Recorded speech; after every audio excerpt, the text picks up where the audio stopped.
Olá, tudo bom? Paz e graça esteja convosco.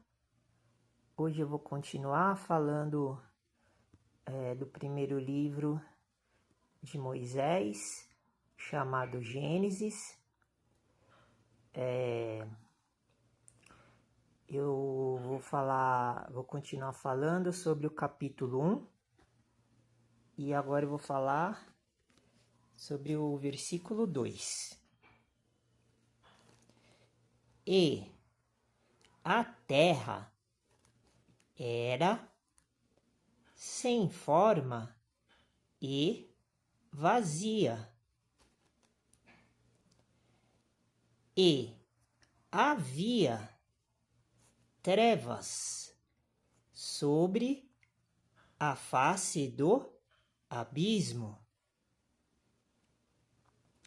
e o Espírito, com E maiúsculo, Espírito de Deus, com D maiúsculo, se movia sobre a face das águas. Então, aqui, na primeira parte do versículo, está descrevendo a terra novamente, porque o versículo 1 se trata falando sobre a terra. Então, e a terra era sem forma e vazia.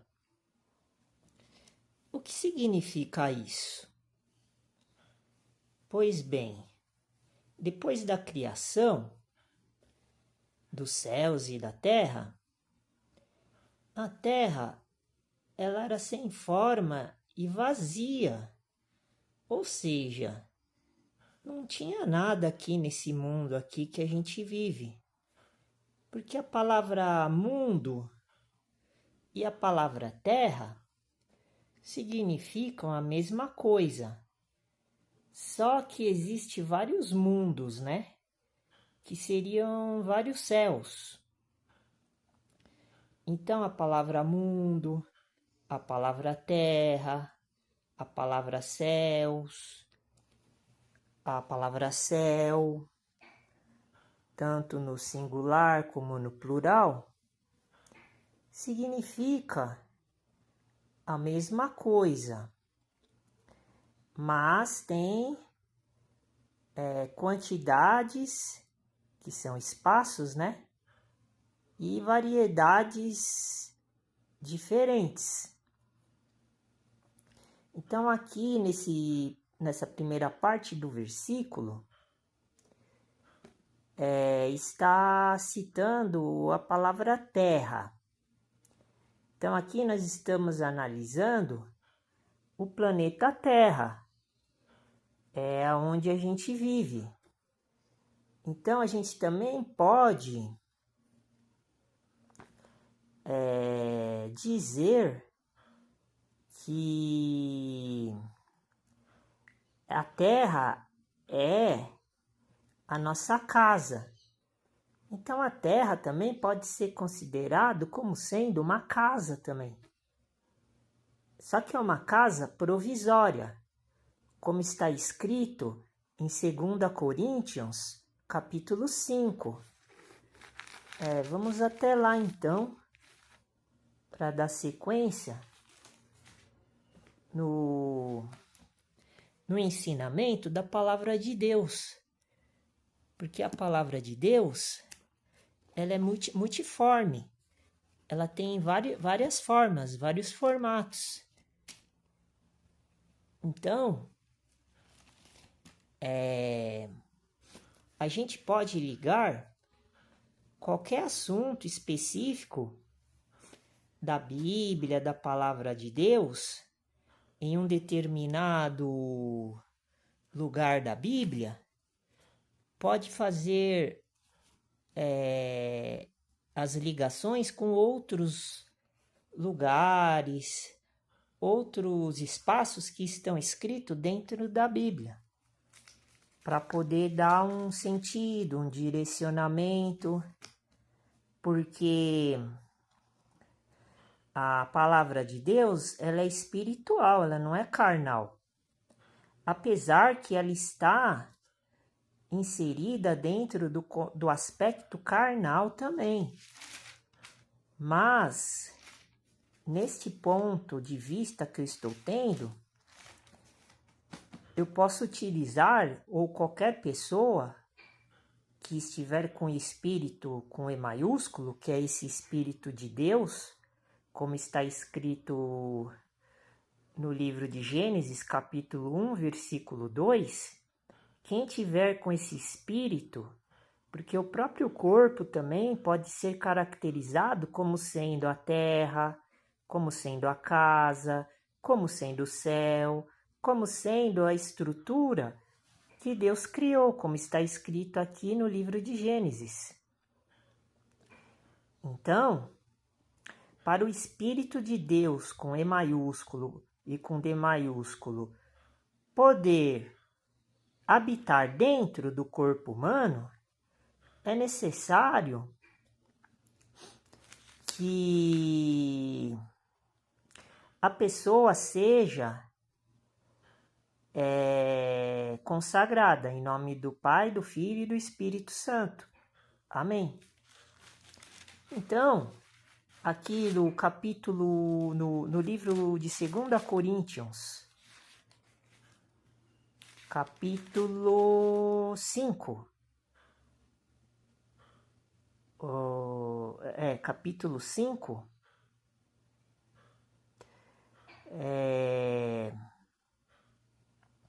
eu vou começar a falar a respeito da casa do Senhor. Mas podemos abrir margem para falar qualquer coisa utilizando o livro de 2 Coríntios, capítulo 5. Mas o enfoque nesse momento vai ser pertinente a este assunto. Vamos lá, versículo 1. Porque sabemos que, vírgula, se a nossa casa, está vendo? Eu nem tinha lembrado que tinha a palavra casa aqui no versículo 1, mas eu sabia que tinha alguma coisa a respeito desse assunto que eu coloquei em pauta agora. E acabamos de deparar com a palavra casa, logo no primeiro versículo. Então, é uma prova do que eu estou falando. Eu tenho razão no que eu digo. Por quê? Porque, como eu falei, quem tem o Espírito tem esta percepção para entender o que está escrito dentro da Bíblia, dentro da palavra de Deus. É esse que é o propósito de Deus. Então, vamos continuar. 2 Coríntios, capítulo 5, versículo 1. Porque sabemos que, se a nossa casa terrestre deste tabernáculo se desfizer, vírgula, temos de Deus, com D maiúsculo, está vendo? Edifício, vírgula, uma casa não feita por mãos, eterna, nos céus. Está vendo que interessante? Vamos tentar fazer umas ligações referente ao livro de Gênesis, capítulo 1, versículo 2, utilizando o livro de 2 Coríntios, capítulo 5, versículo 1. Mas antes disso, eu quero deixar claro, né, que até o presente momento, né, eu li algumas vezes o livro de Coríntios, 1 Coríntios, 2 Coríntios, Coríntios 1 e Coríntios 2. Então, nessa minha leitura até agora, eu tenho notado que o livro de Coríntios é um livro que fala exclusivamente sobre a questão, os aspectos e os assuntos referente à palavra igreja. Então, nós podemos tratar os textos, os versículos bíblicos do livro de Coríntios também, excepcionalmente, como sendo referente a esses assuntos de igreja, casa, de morada, de lugar, de espaço, sendo que aqui no livro de Gênesis, capítulo 1, versículo 2, está escrito, logo no início, que a terra era sem forma e vazia. Então, nós vemos que após a criação de Deus, como está descrito no versículo 1 do livro de Gênesis, do capítulo 1,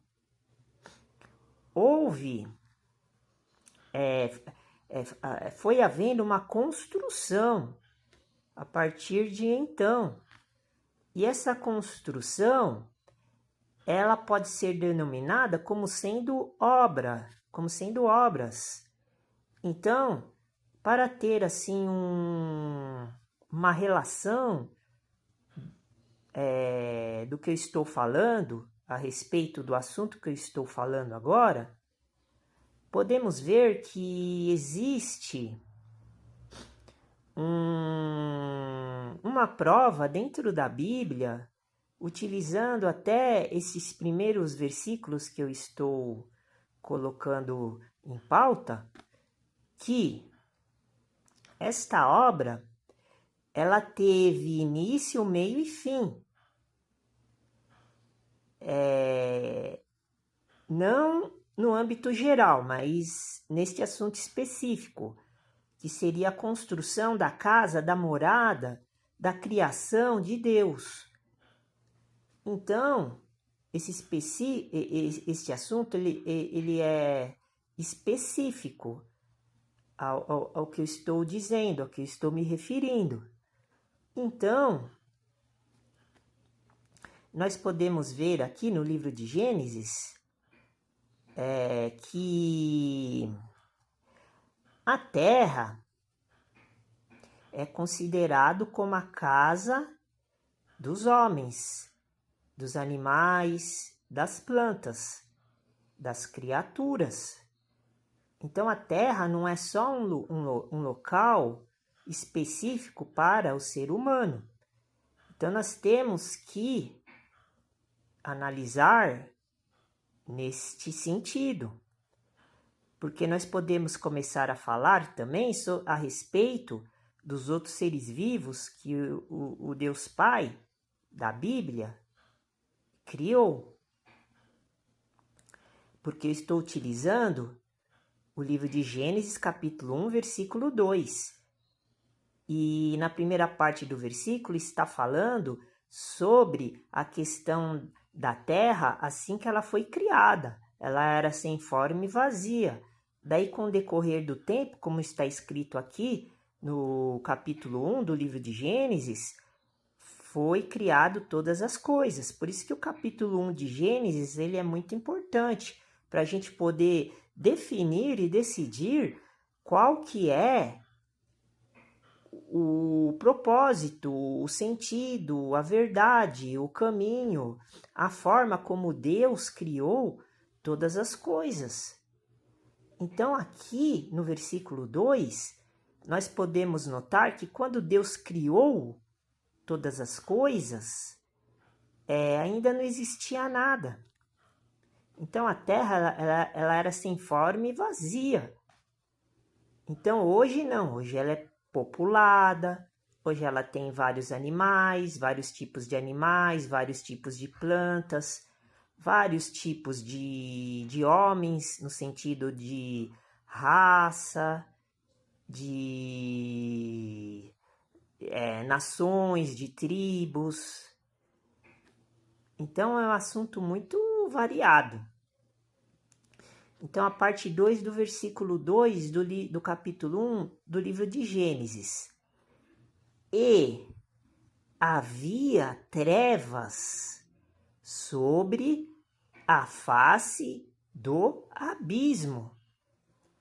Olha só, veja só.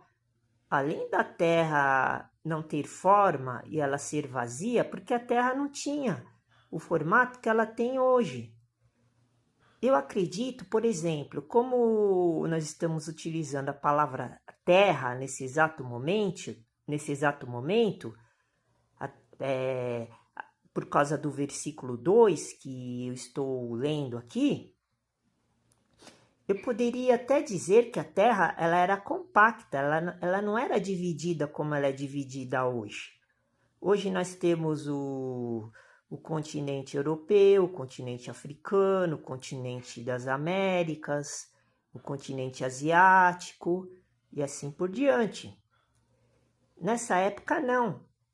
A Terra ela era um espaço inteiro, ela não era dividida. Porque está escrito aqui, ó. E a terra era sem forma e vazia, tá vendo? Ela não tinha um formato. Então, esse formato da terra, ela foi feito posteriormente. Não se sabe quando, mas na ciência humana, diz que foi por causa de um evento chamado Pangeia, que houve um evento que separou os continentes. Um terremoto, uma coisa assim nesse sentido. E ela era vazia, ela não tinha vida. Essa palavra vazia significa que ela não tinha nenhuma vida aqui na Terra. Ela era supostamente igual aos outros planetas que nós conhecemos por causa da ciência humana. Então ela era vazia, ela supostamente seria como Marte, Júpiter, Saturno, Plutão, todos esses mundos, esses planetas, né? Que na Bíblia, logo aqui no capítulo 1, descreve como sendo o Sol e a Lua, como sendo astros. Então, mas não cita, a Bíblia ela não cita estes planetas. A Bíblia, aqui logo no capítulo 1 do livro de Gênesis, cita somente o astro maior, que é o Sol, o astro menor, que é a Lua, e cita as estrelas também. Mas esses outros planetas, a Bíblia, pelo menos assim, ela não cita de uma forma clara. Pode ser que a Bíblia cite esses planetas que a ciência, né, a astronomia, ela revela, mas em sentido diferente, como sendo corpos celestiais, como Júpiter é um corpo, Saturno, Urânio, Mercúrio, Plutão, a Terra, a Bíblia cita sendo como corpos. E aonde estão essas palavras que eu citei, esses nomes dentro da Bíblia? Estão relacionados a demônios. Seriam os corpos onde ficam os demônios, né? Os seres espirituais do mal, das trevas, da escuridão, porque estes corpos celestiais, eles ficam no mundo da escuridão, não fica no mundo da luz. Então, por isso que, indiretamente, a gente pode encontrar essa referência nesse sentido. Por isso que a religião espírita, A religião que trata desses assuntos de astrologia, astronomia, né? De uma certa forma, mais assim no que se diz a astrologia, né? Que eles dão nomes de demônios para estes corpos e não fazem essas referências para não espantar, abalar a população, porque quem segue essas religiões ou já está sabendo disso que eu estou falando ou ainda não sabe, né? Que está adorando os deuses com D minúsculo. Como eu queria entrar também agora, eu entrei então em Gênesis, daí eu passei para 2 Coríntios, que eu tenho que continuar falando das casas, que faz parte desses mundos também, que são corpos, que é onde ficam as entidades espirituais do mal. E agora eu vou passar para classificar,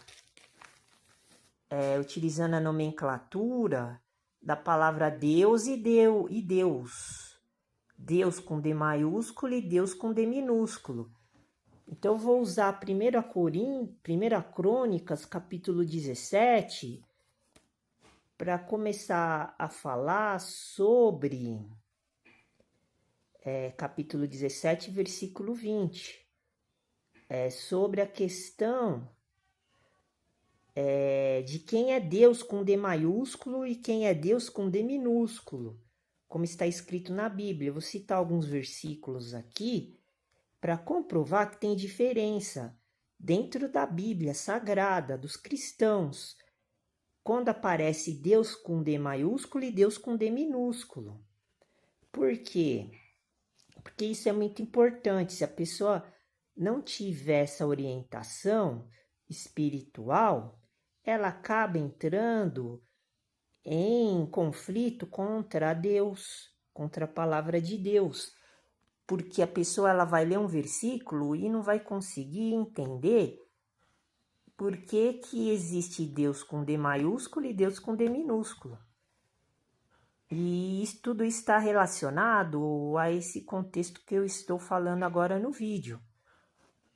Então, eu vou só concluir aqui o versículo 1 do capítulo 5 de 2 Coríntios e depois eu vou entrar no capítulo 17, versículo 20, vamos dar um tempinho, ou não sei se vai dar para falar sobre a questão da casa, da morada, né? Do lugar, do espaço, mas eu já estou dando uma preliminar para falar também a respeito da morada dos espíritos, né? Porque este vídeo aqui é sobre a questão da criação de Deus, né? Quais são os mundos que Deus criou, né? Então, versículo 1. Porque sabemos que se a nossa casa, está vendo? Casa terrestre. Aqui em 2 Coríntios, capítulo 5, está falando da casa terrestre. A casa terrestre de quem? Dos humanos, das almas viventes, dos seres vivos. Casa terrestre. Né? Eu vou ter que fazer essa... eu vou ter que fazer esta explicação usando a Terra, que é a nossa casa, usando o mundo das trevas, que é o céu da noite, porque, como eu falei, céu é a mesma coisa que terra, que céus, que casa, que espaços. Então, os espíritos imundos, né, os espíritos malignos, eles vivem no mundo da noite. É aquele espaço que fica lá no alto quando a gente olha para cima no período da noite. Aquele lá que é o mundo da noite, das trevas, é lá onde eles vivem. Só que eles querem vir para cá, porque eles não conseguem. que eles estão fechados lá. Mas eles conseguem agir aqui quando a gente empresta o nosso corpo, assim, a gente no sentido do ser humano, empresta o nosso corpo para esses seres vivos, para esses seres espirituais malignos poderem habitar dentro da gente, como tem uns versículos falando sobre essa questão. No livro de Marcos, que fala que quando um espírito sai do corpo humano, daí ele volta de novo para aquele mesmo corpo, ele volta com mais 7 espíritos, pior do que esse espírito que saiu. E daí o ato dessa pessoa que emprestou o corpo para esses espíritos voltarem, esses espíritos malignos, se tornam piores do que antes. Então aqui, em 2 Coríntios capítulo 5, versículo 1, está escrito assim: porque sabemos que se a nossa casa terrestre, está vendo? Nossa casa terrestre é este mundo e o nosso corpo, como está escrito aqui nos versículos do livro de 2 Coríntios, capítulo 5. Só que não vai dar para ler o capítulo inteiro, porque tem 21 versículos, né? Daí vai ficar muito grande. Mas eu estou dando um resuminho. Disso que tá tratando esse capítulo. Então, daí continua falando assim: deste tabernáculo. Então, são 2 tabernáculos, a casa terrestre, a terra e o corpo humano, o planeta Terra e o corpo humano. Se desfizer, aqui está falando, se acaso se desfizer, por exemplo, ser destruído, como por exemplo, um dia todo mundo vai morrer, então o corpo ele vai ser destruído. É nesse sentido. Temos de Deus com D maiúsculo um edifício. Está vendo? Agora nós vamos descobrir qual que é esse edifício que vai substituir o seu corpo e esse mundo aqui terreno, porque é uma casa. A gente não vai ficar aqui para sempre. Agora, neste século, né? Porque no século vindouro, talvez voltaremos. Tem algumas passagens da Bíblia que eu me lembro que fala sobre isso, que, por exemplo, acho que lá em Romanos, no livro de Romanos está falando sobre isso. Um edifício, esse edifício, porque o edifício ele pode ser tanto aqui na terra como nos céus. Aqui na terra é um edifício, mas dentro desse edifício há os moradores, que somos nós. E nós também somos considerados como edifício, como está escrito em 1 Coríntios capítulo 3. Então esse edifício ele é genérico, uma palavra genérica. Uma casa, olha só, de novo, segunda vez falando a palavra casa, hein? Eu nem tinha pensado nisso quando eu comecei o vídeo. Então Jesus quer que eu trabalhe falando a respeito da situação da palavra casa. Então, é isso que eu estou fazendo. Uma casa não feita por mãos. Uma casa não feita por mãos. Ou seja, mãos humanas. Por que eu sei que é mãos humanas? Vamos lá. Eu já meditei algumas vezes esse capítulo. Eu já li algumas vezes. Não hoje, já faz algum tempo que eu já li algumas vezes esta parte. Por isso que eu estou utilizando ela para criar conteúdo, para gerar informação bíblica da palavra de Deus. Então, como que eu sei? Porque quando eu me deparei aqui, as primeiras vezes que eu li esse versículo, eu fiquei pensando, será que aqui o texto do versículo 1 está dizendo o quê? Mãos, está falando mãos. Mas mãos de quem? Mãos do ser humano, mãos de homens, mãos de Deus, mãos espirituais?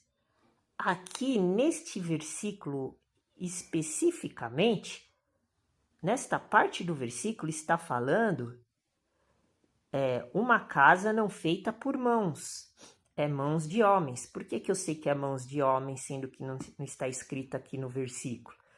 Porque não está escrito aqui no versículo, mas se a gente ler o capítulo, a gente já tem uma identificação, um apontamento que está falando mãos de homens. Por quê? Porque está falando das duas coisas, tanto na parte carnal como na parte espiritual. Mas para comprovar que essas mãos aqui é mãos de homens, não é as mãos de Deus, também podemos usar aqueles dois, versículos, principais que estão no livro de Atos, Atos 7 e Atos 17, Atos 7 falando que Deus não habita em templos construídos pelas mãos humanas. E Atos 17 também. Então nós podemos chegar à conclusão e poder interpretar este versículo como sendo mãos de homens. Daí depois eu continuo e daí a gente vai conseguir perceber mais isso que eu estou falando. Mas para definir esse versículo, eu cheguei à conclusão que é mãos de homens. Eterna, ou seja, uma casa não feita por mãos. Como tem a palavra não aqui, nesta parte do versículo, nós podemos ver que não está falando das mãos de Deus, porque aqui depois vem uma vírgula e vem a palavra eterna e depois vem outra vírgula. Ou seja, se fosse mãos de Deus, aí sim seria eterna. Mas aqui no versículo está escrito assim, uma casa não feita por mãos. Mãos de homens. Daí vem a palavra eterna. Então, se é eterna, não pode ser vindo do homem. Tem que ser vindo de Deus. Também aqui é uma outra prova que eu estou expondo agora. Essa palavra eterna justifica este meu tratamento com este versículo aqui. Por isso que eu sei que essas mãos é de homens, não de Deus. Eterna nos céus. Então, repetindo para ficar... como que se fala? Para ficar bem esclarecido isso que eu estou falando. 2 Coríntios, capítulo 5, versículo 1. Porque sabemos que, se a nossa casa terrestre deste tabernáculo se desfizer, olha só, viu? Aqui já está comprovando tudo isso que eu estou falando, porque está escrito casa terrestre, então tem que ser mãos humanas. Deste tabernáculo. O tabernáculo, ele foi construído aqui na terra. Existe o tabernáculo espiritual nos céus? Existe. Creio que sim. Eu sei que existe a igreja, como está escrito em Apocalipse, que está no céu. Se não me engano, é Apocalipse 5 ou Apocalipse 12, que fala sobre isso, que a igreja está no céu, neste momento, porque como Jesus Cristo já fez toda a obra de Deus, foi Jesus Cristo, é só Deus e Jesus Cristo e o Espírito Santo que faz obra. Mas ninguém faz obra. Nenhuma. Ninguém tem poder para fazer obra. Só que no Antigo Testamento, todo mundo que estava no Antigo Testamento, até quem não tinha o Espírito com E maiúsculo, que é o Espírito Santo, é o Espírito de Deus com E maiúsculo,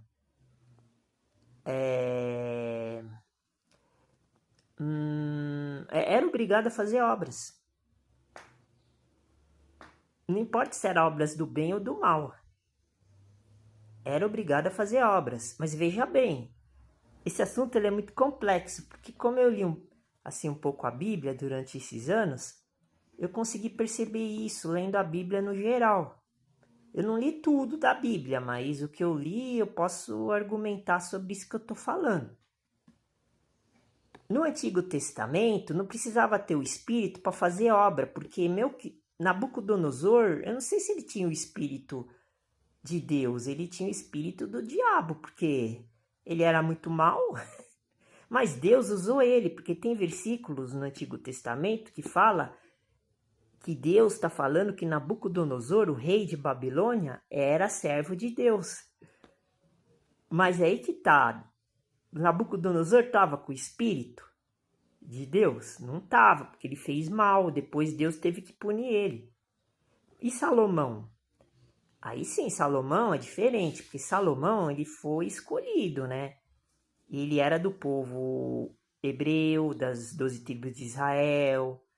Aí sim, aí ele estava com espírito, com E maiúsculo também, até um determinado tempo. Depois que ele começou a servir os demônios, tá vendo? É só ler a vida de Salomão que está escrito lá em Crônicas, em Reis, que a gente vai ver isso que eu tô falando. Daí depois que ele se separou de Deus, rejeitou Deus, Deus rejeitou ele. Dizem que Salomão se arrependeu, mas não se arrependeu, não. Eu, por exemplo, eu não vejo assim. Pode até ser que esteja na Bíblia e eu não vi, mas ele não se arrependeu. Se ele tivesse se arrependido, ele estava escrito na Bíblia. Ele não se arrependeu. Mas de qualquer forma, enquanto ele estava com o Espírito, ele era Deus aqui na Terra. Por que ele era Deus aqui na Terra? Porque ele pediu sabedoria, ele estava com o Espírito, daí Deus deu o Espírito de sabedoria para ele, por isso que ele sabia tudo. Até a rainha do sul a rainha de Sabá foi lá consultar ele, e a rainha de Sabá também não era serva de Deus. A rainha de Sabá, a prostituta Raabe, elas, no modo geral, assim, elas serviram a Deus, mas não sabemos se elas estavam com o Espírito de Deus. Mas é aí que tá. Nessa época do Antigo Testamento, mesmo quando a pessoa não estava com o Espírito de Deus, mas colaborava com Deus, aí sim, daí Deus aceitava, mesmo a pessoa não sendo judeus e israelita, mesmo a pessoa não sendo do povo de Israel. Deus aceitava, porque a pessoa estava contribuindo com as obras de Deus, porque as obras de Deus tá em primeiro lugar. O sentido é esse. A proposta é essa. Era assim antes, agora é diferente. Por isso que eu estou explicando. Então, por isso que a prostituta Raabe, ela foi perdoada. O povo de Israel matou todo mundo da nação da prostituta, da Raabe. Por quê? Porque só foi ela que ajudou os missionários lá no muro lá. Acho que é o muro de Jericó. Eu acho que é, porque ela estava no muro, se eu não me engano. E ela ajudou os missionários, porque o povo dela estava querendo matar os missionários e ela deu proteção. Tá vendo? Daí ela fez as obras. Ela ajudou. Aí foi um ponto positivo. Agora, ponto negativo. Vamos supor aquele episódio que lá em Êxodo, que o povo de Israel estava contra Moisés e Arão. Tudo que eles falavam o povo não gostava, ficava revoltado, rebelde, arrazoavam. Daí Deus mandava eles,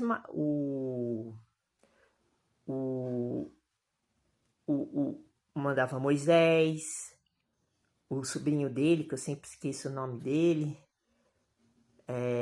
matar o povo de Israel, porque eles estavam desobedecendo com a palavra. Tá vendo? Aí é o ponto negativo. Daí eles também sofreram punição. Tá vendo? Raabe não era israelita. Ela era de outro povo. E Deus consagrou ela. Mesmo ela sendo prostituta.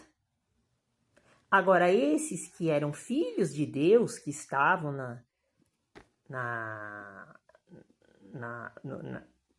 nas tribos, né, de Israel, e todos eles foram punidos. Até acho que a Míriam, né, que era parente de Moisés, de Arão, o sobrinho de Moisés, o Josué, eles puniam o povo, que o povo estava errado, e eles eram povo de Deus e eram punidos. Mas eles não estavam com o espírito, o povo, só os líderes.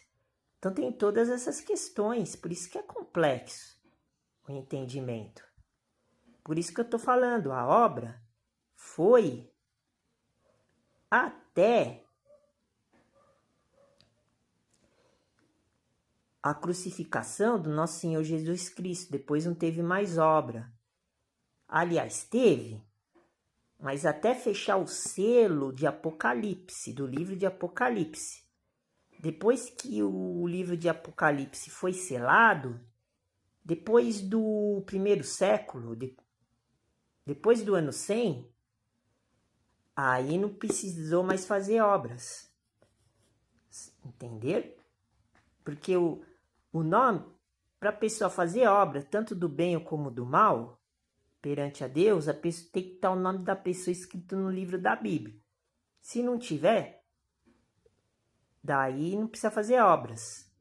A gente tem que estar escrito no livro, o nome do livro da vida, que é outro livro, é diferente do livro da Bíblia. E hoje em dia, quem faz obras? Então, os santos da igreja não precisa fazer obra, mas os que estão de fora faz obra, mas faz obra para quem? Faz obra para o diabo, para o Satanás, porque eles vivem errado. Então, esses fazem obras. Então, por isso que a gente não precisa fazer obra. Se fizer obra, você vai estar do lado, você vai estar demonstrando que está do lado do diabo, dos demônios. É nesse sentido, porque não precisa mais fazer obra. Se você fazer obra, você está contrariando a palavra de Deus. Porque nós estamos no Novo Testamento. Então, isso é muito importante a pessoa saber. Eu estou explicando uma coisa, mas uma coisa diferente agora, mas com o tempo nós vamos entrando nesses detalhes, porque são muitas coisas, né? Então, por exemplo, eu falei isso agora, daí eu tenho que mostrar a diferença de Deus com D maiúsculo e Deus com D minúsculo. Então eu vou usar um versículo que está escrito em 1 Crônicas, capítulo 17. Versículo 20. Vou ler agora o versículo 20. Senhor, com S maiúsculo, ninguém há como tu, e não há Deus com D maiúsculo, fora de ti. Segundo tudo quanto ouvimos. Segundo tudo quanto ouvimos com os nossos ouvidos. Ou seja, aqui o rei Davi, o rei Davi, ele está falando assim, ó, para o Senhor, para Deus, ó. Ninguém há como tu. Tá vendo? Só existe um Deus com D maiúsculo, certo? Certo. Correto. E não há Deus, tá vendo aqui? Nesta parte do versículo está escrito Deus com D maiúsculo. Fora de ti. Correto? Correto. Se tivesse escrito Deus com D minúsculo, aí o texto estava falando outra coisa. Porque existe Deus com D maiúsculo e Deus com D minúsculo. Como aqui é Deus com D maiúsculo, que está escrito nessa parte que eu li agora, isso quer dizer que Davi está falando que não existe nenhum Deus com D maiúsculo igual ou maior do que o Deus com D maiúsculo. Ele está ratificando essa palavra Deus, está ratificando que não existe nenhum outro Deus igual ou maior, superior do que o Deus verdadeiro, que é o Deus do canal Igreja Evangelho dos Pobres dos Alimentos Sagrados. É esse que eu estou anunciando. Entendeu? Aqui no canal, nos vídeos. Pois bem,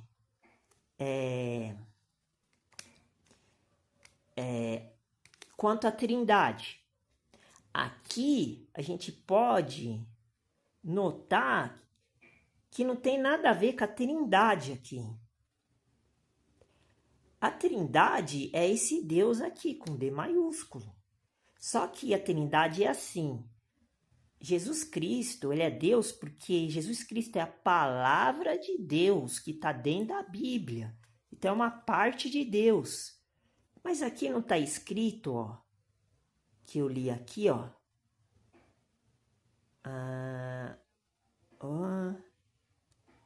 Aqui não está escrito, mas tem uma parte da Bíblia que está escrito que... Eu não sei se tem uma parte da Bíblia. Eu vi um líder religioso falando que não pode dividir Deus.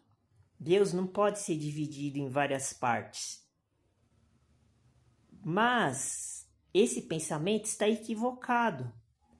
Por quê? Porque eu estou usando o livro de 1 Crônicas, capítulo 17, versículo 20, para começar a provar isso que eu estou falando.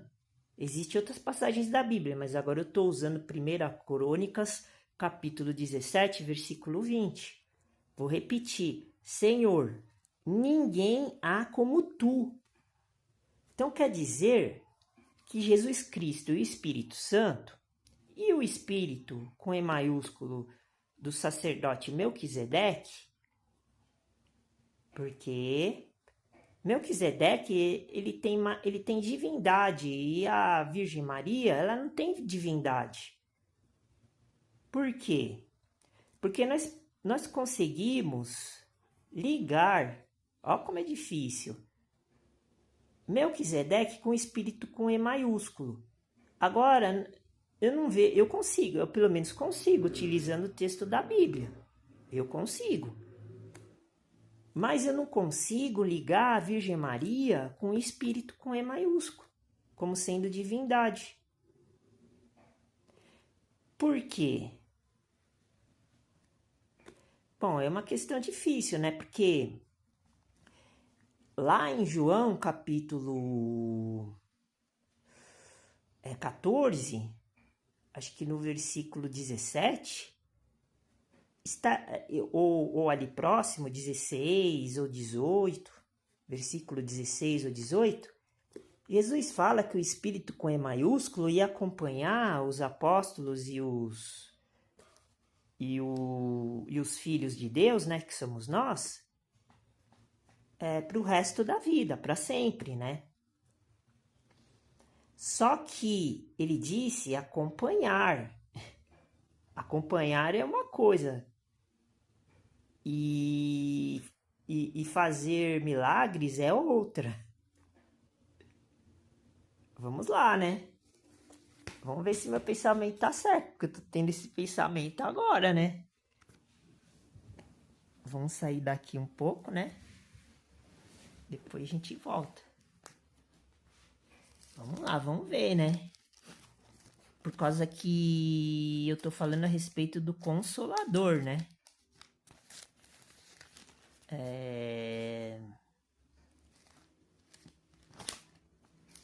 O texto, vamos ver o que o texto tá falando, né?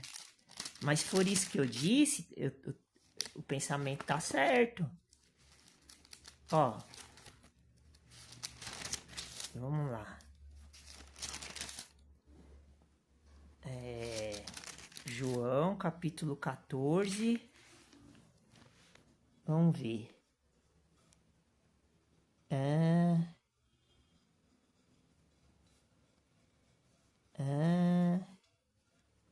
Aqui, ó. É o versículo 16, ó. Não falei, ó? Se não era o 17, era o 16, ó. João, capítulo 14, versículo 16, ó. Presta atenção, ó. E eu rogarei ao Pai, com P maiúsculo, que é o Deus com D maiúsculo. E ele vos dará outro consolador. Tá vendo? Com C maiúsculo. Outro consolador. Jesus Cristo é consolador? Sim, Jesus Cristo é consolador.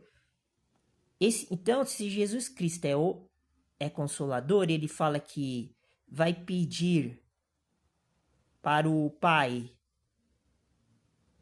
dar, tá vendo? Dar, ó, dará, ó. Dará outro consolador, ó. Se Jesus está pedindo para Deus, Pai, dar, tá vendo? É dar, palavra dar. Outro, ó, outro, então, não é ele. Mas ele está dentro desta figura aqui. Mas ele está se referindo ao outro. Quem é esse outro? Esse outro é Melquisedeque. Por que eu sei que é Melquisedeque? Porque Melquisedeque, ele não é humano. A Virgem Maria, ela foi humana. Então, é meu primeiro... É a minha primeira constatação, minha primeira... a minha primeira pergunta, minha primeira enquete. Virgem Maria, ela foi humana, Melquisedeque nunca foi humano. Primeiro ponto.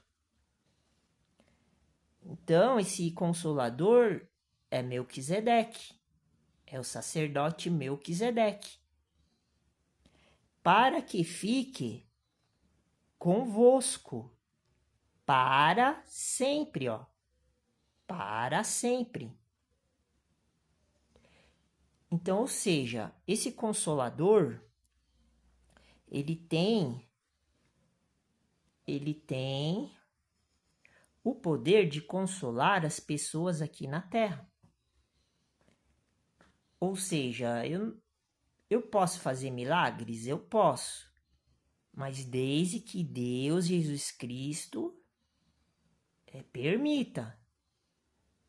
Mas para fazer o milagre, eu tenho que estar com este Consolador aqui, ó. Eu posso até estar com o Consolador, mas o Consolador não tem obrigação de fazer milagres. Esse Consolador tem até um versículo legal que agora esqueci onde está, que até retrata ele num versículo que diz assim, que fala que ele consola, por exemplo, as tribulações. Por exemplo, se eu perder um braço, se eu ficar cego, daí ele vai me consolar para mim ter calma e paciência, porque já estou salvo, porque os mancos, os pobres, os aleijados, os cegos, eles já estão salvos. Entendeu? Então esse Consolador, ele é somente para consolar as nossas aflições, mas também, se Deus e Jesus quiser e o Espírito Santo quiser que uma pessoa que esteja com o Consolador, que é o Espírito de Melquisedeque, que é o Espírito sacerdotal, quiser que esse Consolador, a pessoa que tiver com esse Consolador faça milagres, ele pode fazer, mas aqui na Terra, não em outros lugares. A Virgem Maria não está nem mais aqui. Tá vendo? Outra prova. Se ela não está mais aqui, como é que ela vai fazer milagre? Se fosse assim, o apóstolo Pedro, o apóstolo Paulo, eles também iam fazer milagres, mas eles não estão mais aqui. Ah, mas eles fazem lá de cima. Não tem nada a ver. Agora eles estão descansando, eles estão no descanso, no repouso do Senhor. Está escrito lá no livro de Hebreus. Está escrito lá no livro de Hebreus, capítulo 3, 4. Eles estão descansando. Eles já fizeram a obra. Tá vendo? Eles já fizeram, já cumpriram. Não precisa fazer mais nada. Se você quiser fazer obra, você pode fazer. É até bom que você faça a obra mesmo, porque é isso que está escrito na Bíblia. Independente se está no Antigo Testamento, se você está no Antigo Testamento ou no Novo Testamento, porque, por incrível que pareça, tem gente ainda que vive no Antigo Testamento, mas por isso que eu estou falando desse jeito, entendeu? Porque ninguém do Antigo Testamento não está mais vivo aqui na Terra, que eles não conheciam o Novo Testamento. Nós não, nós conhecemos o Antigo e o Novo, por isso que nós não podemos misturar, é pecado fazer isso. Tá vendo como é difícil? Mas se você quiser fazer obra, você faz. Tem bastante versículo aqui no Novo Testamento, da Bíblia Sagrada, que fala que tem que fazer obras. Mas não é, mas aí que tá, o apóstolo Paulo fala que não é pelas obras que você será salvo. Entendeu? Porque se você faz obras, você não tem fé. E se você tem fé, você não precisa fazer obras. Aonde está escrito isso? Então, é outro estudo também. Daí tem que pegar Tiago, capítulo 2, e ler até chegar na parte onde ele fala que obras, que fé sem obras, ela é morta. Só que se a gente for lá em Romanos, capítulo 3 e 4, Paulo está falando no sentido oculto, não está explícito, mas para bom entendedor meia palavra basta, como minha mãe dizia. Paulo está falando que obra sem fé, ela é morta. Paulo rebateu, mas como assim que Paulo rebateu o apóstolo Tiago? Eles não são irmãos? Eles não são da igreja? Então, é aí que estava havendo uma conspiração, e ainda existe. A conspiração ainda não acabou. Só que na época eles estavam debatendo que a igreja ela dividiu. Ficou uma ala, um grupo de um lado e outra ala do outro. Ficou Pedro, Tiago e João de um lado, contra o apóstolo Paulo. Daí Jesus ficou do lado de Paulo. Tá escrito. Isso aí dá uma novela, um livro gigante. Daí eu tenho que sair do que eu tô falando agora e falar sobre isso, porque eu entendo um pouquinho e gosto desse assunto. E daí Paulo tinha que debater com eles. Mas a Bíblia não é a mesma? Sim, o livro de Tiago tá certo, foi Jesus que mandou escrever. Os livros de Paulo tá certo, os livros de Pedro tá certo, É a palavra de Jesus, tá certo? Mas aí eles estavam com o Espírito, tá vendo? Mas aí, não sei o que aconteceu, eu acho que o Espírito saiu de Tiago, Pedro e João. Pode acontecer isso? Pode, porque eles não estavam fazendo aquilo que Jesus queria que eles fizessem. Mas quando eles escreveram os livros deles que estão aqui na Bíblia, daí sim eles estavam inspirados. Tá certíssimo. Mas então por que eu estou analisando o texto, então? Porque eu tinha que estar analisando o comportamento de Tiago e Paulo, não o texto. Que eu citei o texto. Então, veja só. A gente primeiro precisa ver quando que Tiago e Paulo escreveram o livro de Tiago e o livro de Romanos. Mas foi tudo ali na mesma época ali. Só que quando Tiago escreveu, tem um detalhe, né? Mas eu não vou usar esse detalhe, não. Eu já usei uma vez, mas eu não vou usar ele agora. Quando ele escreveu, Jesus estava vendo que as obras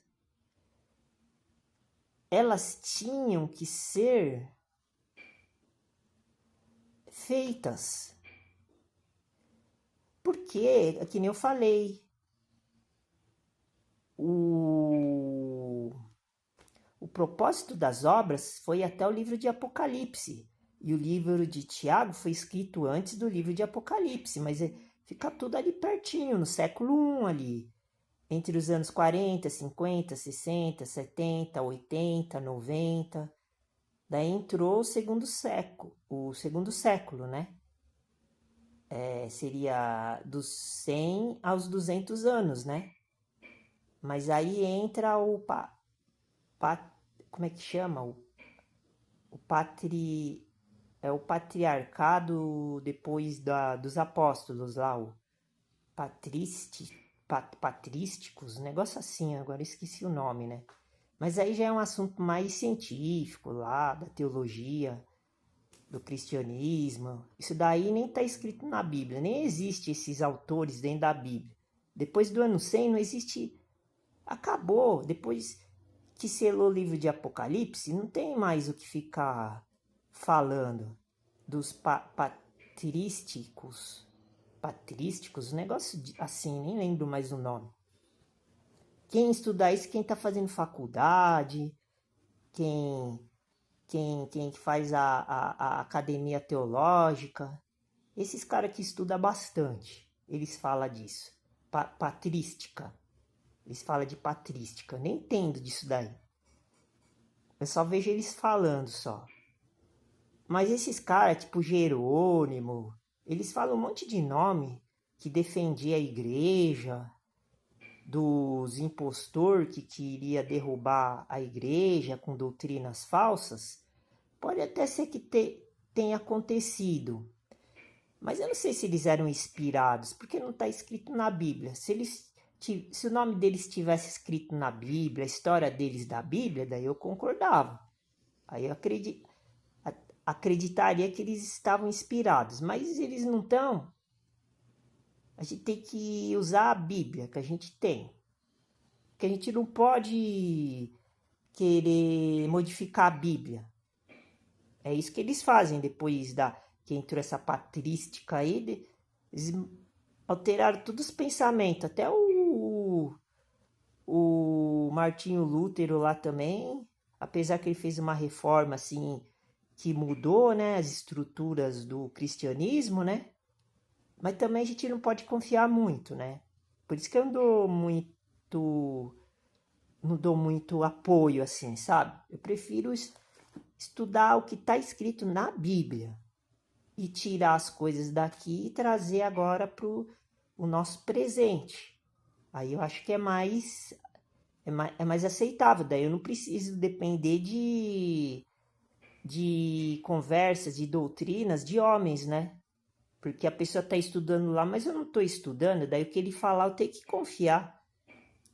Daí eu não sei se ele está certo ou está errado, mas a Bíblia está certa.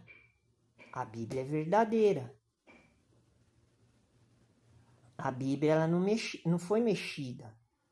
Ela foi mexida no sentido dessas questões aí, né, deles, que tinha mais livros, daí o Martinho Lutero fez uma reforma e tirou, e outras coisas lá também. É um assunto muito complicado, né? Mas o que eu estou querendo dizer é que esse outro Consolador é Melquisedeque, não é a Virgem Maria. Não tem nem como ser ela foi humana. Melquisedeque nunca foi humano, e ele está escrito dentro da Bíblia. Então, pelo menos eu tenho, assim, uma prova, né? É uma prova irrefutável, está escrito na Bíblia. Então, aqui no versículo 16 está a constatação, ó. Para que fique convosco para sempre. Não é a Virgem Maria que vai ficar com a gente para sempre. É o Espírito com E maiúsculo de Jesus Cristo e Melquisedeque.